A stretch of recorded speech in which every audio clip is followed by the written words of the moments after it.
질문 하나로 시작하겠습니다. 지난해 이 방산회사 영업이익은 39% 늘었습니다. 그런데 곳간에선 현금 5,843억이 빠져나갔죠. 이익은 느는데 돈은 마른다. 대체 무슨 일일까요?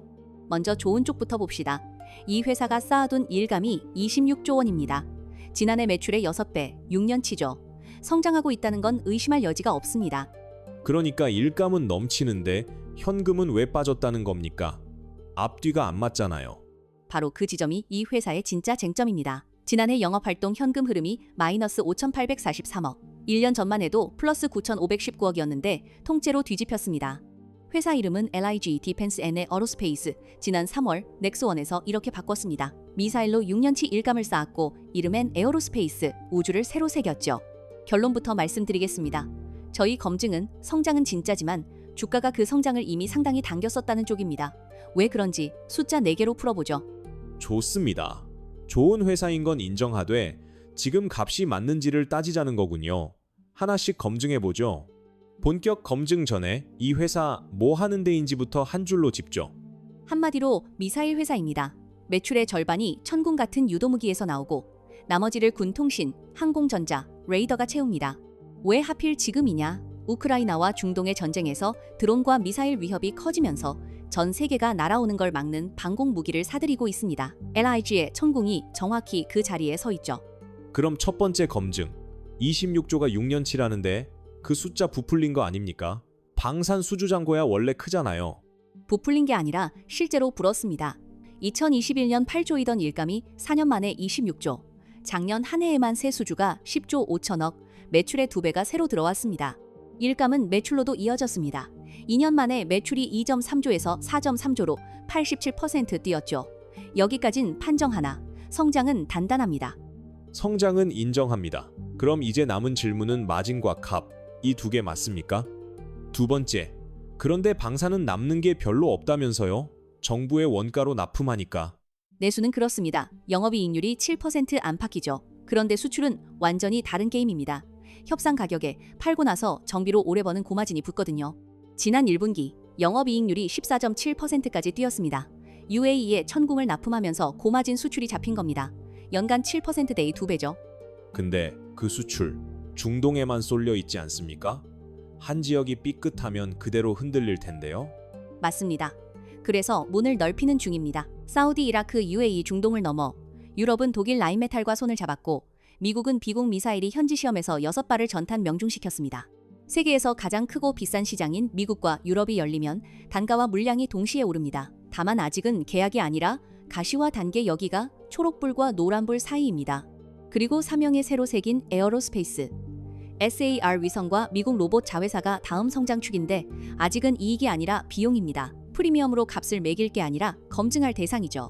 세 번째, 얼마 전 5천억 유상증자 했잖아요? 주주 돈 또 거둔 거 그냥 악재 아닙니까? 결론부터 보통주가 쏟아지는 오버행은 아닙니다. 발행 규모는 5천억, 형태는 전환권 없는 우선주라 보통주로 바뀌지 않고 용도는 전액 시설 자금이죠. 쓸데가 핵심입니다. 셀사이드가 성장의 유일한 병목으로 꼽던 미사일, 생산 라인 부족을 늘리는 돈이거든요. 되는 곳도 정부 정책 펀드고요. 그러니 성장을 앞당기는 투자입니다. 동시에 자체 현금만으론 이 성장을 다 못 된다는 걸 증명하는 셈이기도 하죠. 앞에서 본 그 현금 문제로 다시 이어집니다. 자, 아까 미뤄둔 그 현금. 이익은 느는데 현금이 마이너스면 위험한 신호 아닙니까? 숫자로 보시죠. 재작년 플러스 9,519억이던 영업 현금 흐름이 작년 마이너스 5,843억, 수출 선수금을 다 쓰고 납품용 재고가 쌓이면서 운전 자본이 1조 넘게 빠져나갔습니다. 다만 돈 떼일 걱정은 아닙니다. 거래처가 정부와 국부, 사실상 떼일 수 없는 곳이니까요. 문제는 지금 능력이 아니라 성장하는 동안 현금이 계속 필요하다는 구조입니다. 그래서 판정은 노란불이죠. 네 번째, 그리고 핵심입니다. 다 좋다 칩시다. 그런데 이미 많이 오르지 않았습니까? 지금 값이 살만한 값입니까? 방산주끼리 나란히 세워보겠습니다. 순자산 대비 주가, PBR로 보면 LIG가 11.6배로 방산에서 가장 비쌉니다. 대장주 한화에어로가 5.9배, 다음이 KAI 8.3배인데도요. 이익률은 7%대로 중하위인데 배수는 최상단입니다. 값이 마진이 아니라 수출이 앞으로 더 커질 거란 기대에 얹혀 있다는 뜻이죠. 증권가 목표가는 어떻게 봅니까? 8곳이 전부 매수, 평균 목표가 114만 원입니다. 지금 시가총액 17.7조, 현재가 기준 상승 여력은 42%죠. 다만 최저 98만에서 최고 135만까지 폭이 아주 넓습니다. 그 폭 자체가 성장은 인정, 속도는 검증 대기라는 뜻입니다. 그러니까 오를 여력은 있는데 그만큼 기대도 이미 꽉 찬 거 아닙니까? 그럼 반대로 뭐가 틀리면 이 그림이 깨집니까? 네 가지를 봅니다.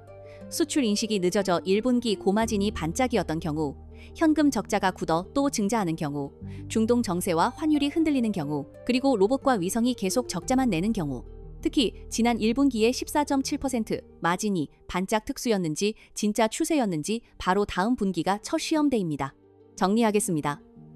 LIG 디펜스 앤 에어로스페이스는 26조 일감과 수출 마진을 쥔 K방산 수출 사이클의 순수 미사일 플레이입니다. 성장과 해자, 이건 진짜죠. 문제는 값입니다. 방산에서 가장 비싼 자리에서 그 성장을 이미 상당히 당겼었습니다. 그래서 트리거 한 방으로 끝나는 종목이 아니라 일감이 매출과 마진으로 바뀌는 속도를 분기마다 지켜봐야 합니다. 더 깊은 분석은 알파인더 리포트에서 이어집니다.